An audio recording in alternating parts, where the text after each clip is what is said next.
Hello friends, welcome to Nandini vlog. இன்றைக்கி நம்ம வந்து எக் பொடி மாஸ் பார்க்க போகிறோம். அதுக்கு தேவையான பொருட்கள் வெங்காயம், தக்காளி, பச்சை மிளகா குட்டி குட்டியாக கட் பண்ணி வச்சுருக்கேன், அப்புறம் கொஞ்சம் பூண்டு, கருவேப்பிலை, அப்புறம் 4 முட்டை. நான் கேஸ் ஆன் பண்ணிட்டேன், எண்ணெய் ஊற்றிட்டேன். இப்போ நம்ம வந்து சமையல் ஸ்டார்ட் பண்ண வேண்டியதான். கடுகு போட்டிருக்கேன். இப்போ இது நல்லா பொரிஞ்சிடுச்சு. இப்போ அடுத்தது சீரகம் போடணும். சீரகம் கொஞ்சம் நல்லா பொரிஞ்சு வரட்டும். இப்போ இது நறுக்கி வச்ச பூண்டு போட போகிறேன். இது ஆப்ஷனல் தான், போடுறவங்க போடலாம். நாங்கள் இது பழக்கம் இருக்குது, அதனால் நாங்கள் போடுறோம். இப்போ உடனே நான் வந்து நறுக்கி வச்ச வெங்காயத்தை படுத்து போடுறேன்.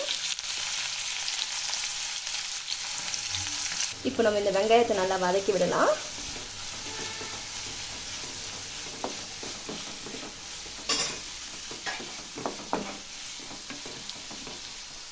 இது கூடவே கொஞ்சம் நம்ம உப்பு, கொஞ்சம் கல்லுப்பு ஆட் பண்ணிக்கலாம். கொஞ்சமாக போடுறேன், தேவைப்பட்டதுன்னா அப்புறமா போட்டுக்கலாம். இப்போ நம்ம கல் உப்பு போட்டுட்டோம். இப்போ அடுத்தது நம்ம நறுக்கி வச்ச இந்த பச்சை மிளகாவை போட்டுக்கலாம். பச்சை மிளகா நல்லா வந்ததுக்கப்புறம் அது கூட நம்ம கருவேப்பிலையை போட்டுடலாம். இப்போ நம்ம இந்த கருவேப்பிலையும் போட்டுடலாம். எல்லாமே சேர்ந்து நல்லா வதங்கட்டும். இந்த பச்சை மிளகா நல்லா வதங்கினா தான் இந்த காரம்லாம் கரெக்டாக இருக்கும். எல்லாத்து கூடவே போய் அப்படி மிக்ஸ் ஆகிடும். ஸோ ரொம்ப காராது. நல்லா வதங்கி வருது பாருங்கள்.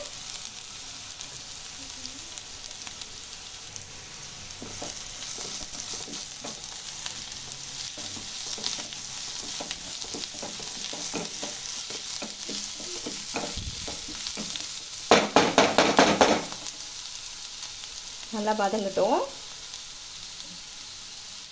இது வதங்கினதுக்கப்புறம் நம்ம நெக்ஸ்ட்டு தக்காளி ஆட் பண்ணுவோம். இப்போ வெங்காயம் நல்லா வதக்கிட்டேன். இப்போ நெக்ஸ்ட்டு நம்ம தக்காளி போடுவோம். தக்காளி கூட ஆப்ஷனல் தான், போடுறவங்க போடலாம். பட் வேணான்னா நம்ம இதை ஸ்கிப் பண்ணலாம். தக்காளியும் சேர்த்து நல்லா வதக்கிடலாம்.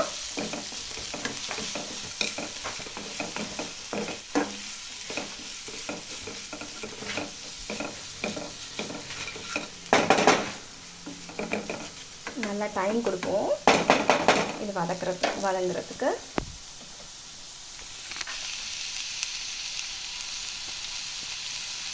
இப்போ இந்த ஸ்டேஜில் நம்ம கொஞ்சோண்டு மஞ்சள்தூள் போட்டுக்கலாம். ஓகே, மிளகாத்தூள் கொஞ்சமாக போட்டுக்கிறேன். நம்ம இந்த பச்சை மிளகா போட்டிருக்கிறதுனால இந்த காரமாக இருக்கும். இன்னும் இது ரொம்ப காரம் வேண்டான்னு சொல்லிட்டு தான் நான் கொஞ்சமாக மிளகாத்தூள் போட்டிருக்கேன்.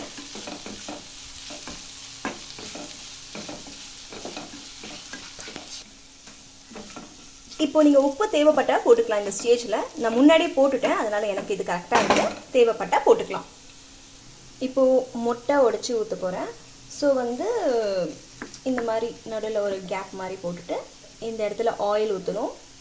ஆயில் ஊற்றிட்டு இப்போ நம்ம நெக்ஸ்ட்டு முட்டையை உடைச்சி ஊற்றலாம்.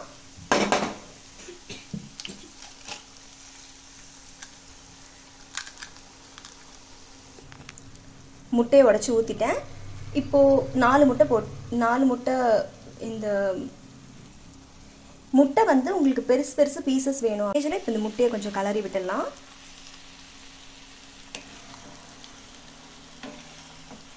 அப்படி திருப்பிட்டு மறுபடியும் கொஞ்சம் நல்லா டைம் கொடுப்போம்.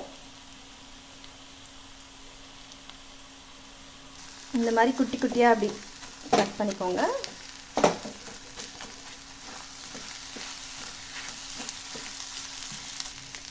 நல்லா ஒரு 2 to 3 minutes வரைக்கும் நல்லா குக் ஆகட்டும்.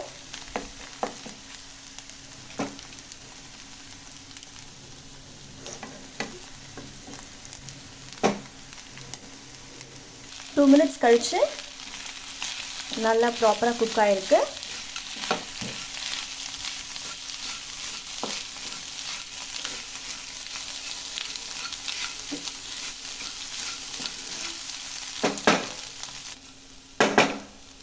இப்போ இது முடிஞ்சிருச்சு. இப்போ நம்ம இந்த நறுக்கி வச்ச இந்த கொத்தமல்லி இது மேலே தூவிடலாம் அழகாக.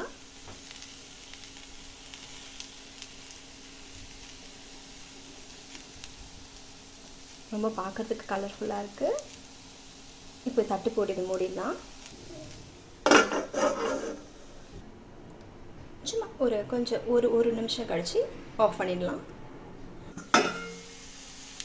இப்போ இது முடிஞ்சிருச்சு. இப்போ ஸ்டவ் ஆஃப் பண்ணிடலாம்.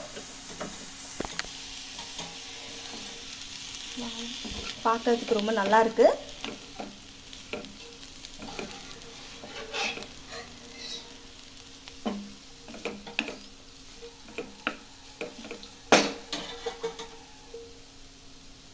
இப்போ பார்த்தீங்கன்னா இந்த முட்டை பொடி மாஸ் ரெடி ஆகிடுச்சு. அவ்வளோதான், நம்ம சமைச்சிட்டோம். தேங்க்யூ ஸோ மச் ஃபார் வாட்சிங். Please subscribe.